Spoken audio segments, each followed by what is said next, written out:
আসার পথে দেখলাম আপনাদের বদরগঞ্জের নমিনি, এমপির নমিনি এটিএম আজহারুল ইসলাম সাহেব হাত উঁচু করে আছে। আল্লাহর কাছে ছবি দেখে শুকরিয়া আদায় করলাম, যে আল্লাহ পাক ফাঁসির আসামিকে এমপির নমিনি বানাতে পারে আর প্রধানমন্ত্রীকে মৃত্যুদণ্ড দিতে পারে। জোরে বলেন কথা ঠিক কিনা? আজকের খবর জানেন আপনারা? একবারে ঘাটে ঘাটে মিলে গেছে। একটা আমাদের বাংলায় একটা প্রবাদ আছে, যে যাকে নিন্দে সে তাকে ফিন্দে। ঠিক কিনা জোরে বলেন?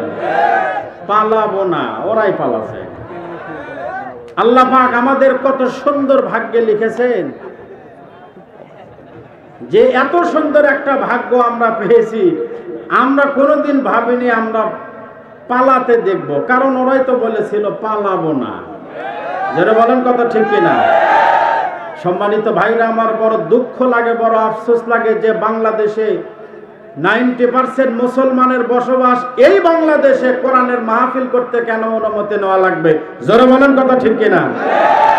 আমার সময় কম, এই জন্য আমরা সবাই মিলে যেমন পালানোর চিত্র দেখেছি, ফাঁসির রায় শুনলাম, অতি সত্বর বাংলাদেশে ফিরিয়ে নিয়ে এসে ফাঁসিতে তাকে কার্যকর করে ফাঁসিতে আমরা তাকে ঝুলানো অবস্থায় দেখতে চাই। জোরে বলেন কথা ঠিক কিনা?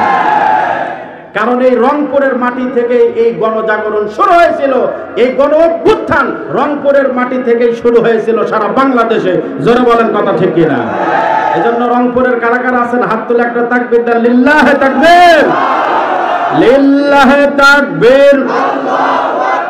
আল কোরআনের আলো, কোরআন হাদিস যেখানে, দুনিয়ার মুসলিম লিল্লাহে তাকবীর। হাত নামান। সম্মানিত ভাইরা আমার, আমি আপনাদের সামনে কোরআনুল কারীম থেকে যে সূরাটা তেলাওয়াত করেছি, বলেন তো সূরার নাম কি? সকলে একটু বললে খুশি হব। সূরার নাম কি? সূরা ইয়াসিন নিয়ে আমি কিছু কথা আপনাদের সামনে আলোচনা করব ইনশাআল্লাহ। আমি এমন একটা সূরা আপনাদের সামনে পড়েছি, যেই সূরাটা আল্লাহ পাক জান্নাতে আমরা যখন যাব, আমরা তো ইনশাআল্লাহ কোথায় যাব? জান্নাতে। দুনিয়াতে কষ্ট ছিলেন, পাইলে থাকছেন 17 বছর, জায়গা পাননি, ঠান্ডা গরম, কখন কোথায় থাকছেন হিসাব নাই। তো দুনিয়া তো কষ্ট করবেন, মরার পর জাহান্নামে যাবেন, তাহলে হলো? তো দুনিয়াও শেষ, আখেরাতও শেষ। আমরা চাই দুনিয়া যেমনি হোক পার হবে, কিন্তু আখেরাতে আমরা জান্নাতে থাকতে চাই। আল্লাহ কবুল করুক, সকলে পড়েন আমিন। আমি আপনাদের সামনে কোরআন থেকে যে সূরাটা তেলাওয়াত করেছি, সূরা ইয়াসিন, এই সূরার ব্যাপারে ফজিলত উল্লেখ করা হয়েছে। যদি কোনো বান্দা সূরা ইয়াসিনটা শুরু থেকে শেষ পর্যন্ত তেলাওয়াত করে, আল্লাহ রাব্বুল আলামিন ওই বান্দাকে তার আমলনামায় পুরা কোরআন 10 বার খতম করলে যে নেকি হয়, সে সমপরিমাণ নেকি তার আমলনামায় আল্লাহ দিয়ে দেয়। সুবহানাল্লাহ বলেন। এবং এই সূরা ইয়াসিন যদি কোনো আল্লাহর বান্দা ইশারের নামাজ পড়ে, ঘুমাতে যাওয়ার আগ মুহূর্তে সূরা ইয়াসিন পড়ে যদি ঘুমাইতে যায়, আল্লাহ রাব্বুল আলামিন ওই বান্দাকে ফজরের আগে, ঘুম থেকে জাগ্রত হওয়ার আগে আল্লাহ তার জীবনের সমস্ত গুনাহগুলো মাফ করে দেয়। সুবহানাল্লাহ বলেন। এমন দামি একটা সূরা। আপনারা এখানে যারা বসে আছেন, বলেন তো কোথায় বসে আছেন? সকলে বলবেন কোথায়? বগুড়া এক মাহফিলে বললাম কোথায় বসে আছেন? অনেকেই বলে জান্নাতের বাগান, অনেকেই বলে হুজুর খেরের উপরে। তো আপনাদের মধ্যে এরকম দ্বিমত আছে কিনা? আবার কোথায় বসে আছেন? সকলে মিলে বলেন কোথায়? জান্নাতে।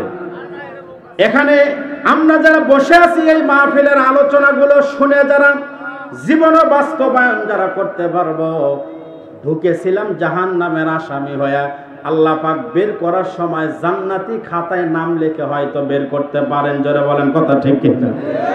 এজন্য ভাইরা আমার, আল্লাহ রাব্বুল আলামিন আপনারা যারা কোরআন শোনার জন্য আসছেন, আল্লাহ পাক জান্নাতের মধ্যে এই কোরআন শোনানোর জন্য একটা ব্যবস্থা করবেন।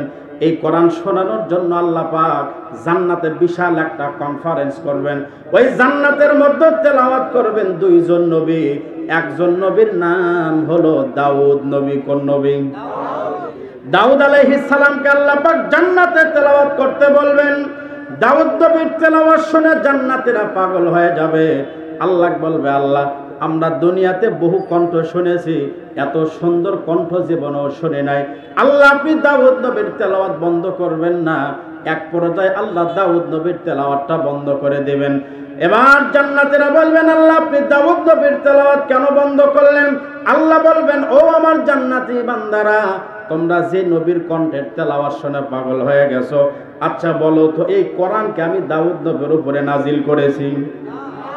এই কোরআনের জন্য দাউদ নবীর রক্ত দেওয়া লাগে নাই, এই কোরআনের জন্য দাউদ নবীর দাঁত ভাঙা লাগে নাই। এই নবীর কণ্ঠ শুনে তোমরা পাগল হয়ে গেছো।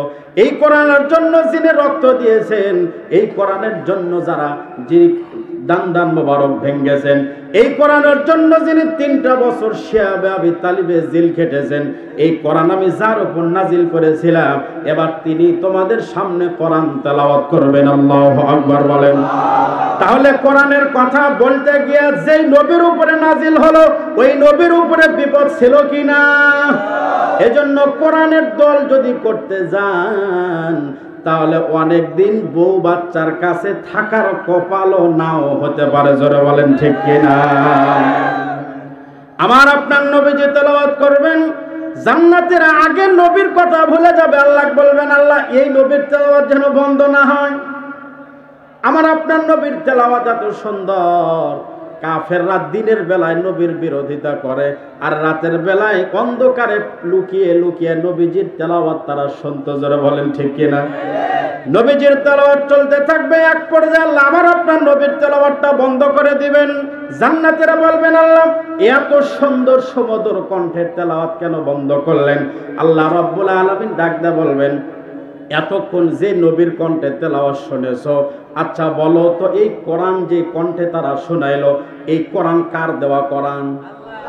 আল্লাহ বলবেন যে 2টা কণ্ঠে তেলাওয়াত শুনেছো, এই কণ্ঠগুলো কি তাদের না? এই কণ্ঠ আমার দেওয়া। আমার দেওয়া কণ্ঠ, আমার দেওয়া কোরআন শুনে তো পাগল হয়ে গেছো। আমার কণ্ঠ তো কোনোদিন শোনো নাই, আমার কোরআন আমার কণ্ঠে কোনোদিন শোনো নাই। বলেন তো আল্লাহর তেলাওয়াত শুনতে ভালো লাগবে না খারাপ লাগবে? না শোনা পর্যন্ত বোঝা যাচ্ছে না কেমন হবে। জোরে বলেন ঠিক কিনা? এক অন্ধ বেচারা বলছে, এই অন্ধ ভাই পায়েস খাবা? পায়েস? অন্ধ বলছে, ভাই পায়েস আবার কেমন? পায়েস তো কোনোদিন দেখি নাই, খাইও নাই। তো বলছে পায়েস হলো সাদা, পায়েস কেমন? অন্ধ বলে, আমি তো জীবনে যা দেখি খালি অন্ধ খালি, আমি আর সাদা কেমনে চিনবো? তো বলছে সাদা চেনো না? বলে না। তখন অন্ধ বলছে সাদা হলো বগের মতো। কার মতো? অন্ধ বলে, ভাই আমি তো কোনোদিন বগও দেখি নাই। তো বলছে তাহলে বগ যেহেতু দেখে নাই, তাহলে তুমি এবার তোমার হাতটা দাও। এবার বগের মতো করে হাতটা বানায়া দেখাইছে, অর্ধেক সোজা অর্ধেক বাঁকা। এবার অন্ধ বেচার হাত নাড়ে আর চিন্তা করে, সাদা দেখতে বগের মতো, আর বগ দেখতে অর্ধেক সোজা অর্ধেক বাঁকা, তাহলে নিশ্চিত এই পায়েস খেলে আমার গলায় বাজতে পারে, কারণ বগের সাইজ হলো পায়েসের সাইজ। আচ্ছা বলেন তো অন্ধ বেচারা কি এই পায়েসের স্বাদ বুঝলো? এই বেচারা শুধুমাত্র ইঙ্গিত দেখছে। এত কিছু ওয়াজ নসিহত বাদ দিয়ে যদি 1 চামচ মুখে দিত, কাজ হয়ে যাইত। যারা বলেন ঠিক কিনা? এজন্য পায়েস না খেলে যেমন স্বাদ কেমন বোঝা যায় না, কাঁচা মরিচ না খেলে ঝাল বোঝা যায় না, আল্লাহর তেলাওয়াত সামনে বসে না শোনা পর্যন্ত এটা আসলে ওয়াজ করেও বোঝানো সম্ভব নয়। যারা বলেন কথা ঠিক কিনা? এবার আল্লাহ জান্নাতে কোরআন তেলাওয়াত করবেন, জান্নাতীরা পাগল হয়ে যাবে, জান্নাতীরা ছটফট করতে থাকবে, জান্নাতীরা এমন অবস্থা হয়ে যাবে, সেন্সলেস হয়ে যাবে। আমাদের জান্নাতের হুর গেলমান গুলো এসে দেখবে আমাদের স্বামীগুলো সব পাগল হয়ে আছে, বেহুশ হয়ে পড়ে আছেন। আল্লাহর তেলাওয়াতটা এতই চমৎকার, কেনই বা চমৎকার হবে না? আল্লাহর দেওয়া কোরআন এই দুনিয়াতে শুনে মানুষের যদি এমন অবস্থা হয়, আমি এই কথা বলে আমার মূল আলোচনায় আমি চলে যাব। আমেরিকার মধ্যে একটা কনফারেন্স হয়েছিল, ওই সময় বাংলাদেশে ক্ষমতায় ছিল আপনাদের রংপুরের এরশাদ চাচা, ঠিক আছে তো? এই কনফারেন্সটা হলো সর্বদলীয় কনফারেন্স, যেখানে হিন্দু বৌদ্ধ খ্রিস্টান নাসারা সবাই থাকবে। এইরকম একটা কনফারেন্সে প্রত্যেকটা ধর্মগ্রন্থ থেকে একজন করে ধর্মগুরুকে দাওয়াত করা হয়েছে, যার যার ধর্ম থেকে 10 মিনিট করে সময় দেওয়া হবে আলোচনা করার জন্য। কয় মিনিট সময়? যত পৃথিবীতে ধর্ম আছে সমস্ত ধর্ম থেকে 10 মিনিট সময়। সামনে একটা লাইট, লাল লাইট, 10 মিনিট পর নিচ থেকে একজন সুইচ দিবে, মাইক বন্ধ হয়ে যাবে, লাল লাইট জ্বলবে, 10 মিনিট শেষ বন্ধ। এবার হিন্দুদের মধ্যে থেকে একজন আসলো গীতা নিয়ে, 10 মিনিট গীতা পাঠ করে বাস, মাইকও বন্ধ, লাইটও জ্বললো, উনি নেমে চলে গেল। এভাবে সমস্ত ধর্মগ্রন্থ থেকে আসতেছে। মুসলমানদের একটু পাওয়ার কম, মুসলমানের সিরিয়াল একবারে শেষে। এবার মুসলমানদের পক্ষ থেকে ওই কনফারেন্সে যাকে দাওয়াত করা হলো তার নাম হলো কারি আব্দুল বাসেদ রহিমাহুল্লাহ। সকলে পড়েন আমিন। কারি আব্দুল বাসেদের নামটা যখন ঘোষণা করা হলো, কারি আব্দুল বাসেদ স্টেজের মধ্যে গেলেন। সময় মাত্র 10 মিনিট। কয় মিনিট? মুসলমানদের ধর্মীয় গ্রন্থর নাম কি? সকলে একটাবার বলবেন। এই কোরআন তেলাওয়াত করার জন্য কারি আব্দুল বাসেদ যেই মাত্র স্টেজে গিয়ে বসলেন, আশেপাশে বিচারক মন্ডলী আছে, সবাই 10 মিনিট সবাই মনে করছে মোল্লার আর কি পাওয়ার আছে? মোল্লার পাওয়ার আছে না নাই? আছে। আমরা এতদিন জানতাম মোল্লার দৌড় মসজিদ পর্যন্ত, এইবার দেখতে চাই মোল্লার দৌড় মসজিদ পর্যন্ত নয়, মোল্লার দৌড় হবে সংসদ পর্যন্ত। জোরে বলেন কথা ঠিক কিনা? এবার মুসলমানদের কারি আব্দুল বাসেদ স্টেজের মধ্যে বসলেন। এবার কারি সাহেবদের দেখবেন তেলাওয়াত শুরুর আগে একটু মোশান ধরতে সময় লাগে। কারি আব্দুল বাসেদ এবার স্টেজে বসার পর কোট টাইট, মানে কোট আছে, রুমাল আছে, এগুলো সব ঠিকঠাক করতেছে। মুসলমানরা কয় কি ব্যাপার, এই কারি সাহেবকে কোথায় থেকে নিয়ে আসলো? এত সময় সম্পর্কে মানে কোনো ধারণা নেই। 10 মিনিট সময়, 1 মিনিট খালি রেডি হলো বসে থেকে। এরপরে কারি আব্দুল বাসেদ কানের মধ্যে হাতটা দেয়া বড় একটা হা করে নিঃশ্বাস নিছে 1 মিনিট। মুসলমানরা কইলে কি শুরু হলো? ইজ্জত মনে হয় আর থাকবে না, যাওয়াই ভালো। কারি সাহেবের যে অবস্থা শুরু হয়ে গেল। এবার কারি আব্দুল বাসেদ 2 মিনিট পরে কানের মধ্যে হাতটা দিয়ে এমন জোরে এমন সুন্দর কণ্ঠে তেলাওয়াত শুরু করেছেন যে সমস্ত বিচারক মণ্ডলী ছিল হাতের মধ্য থেকে কখন জানি কলমগুলো মাটিতে পড়ে গেছে, কেউ বুঝতে পারে না। আল্লাহু আকবার বলেন। যে লোকটা 10 মিনিট পরে মাইকের সুইচ বন্ধ করে দিবে, এই লোকটা পর্যন্ত হা করে তাকায় আছে। যে লোকটা 10 মিনিট পরে লাইট জ্বালায় দিবে, লাল একটা লাইট, এই লোকটারও খবর নাই। কারি আব্দুল বাসেদ তেলাওয়াত করতেছেন। তেলাওয়াত শেষ করে যে মাত্র বললেন সাদাকাল্লাহুল আযীম, যে মাত্র সাদাকাল্লাহুল আযীম বলে তেলাওয়াত শেষ করেছে, সমস্ত কাফেররা মনে করেছে মনে হয় 10 মিনিট হয়ে গেছে।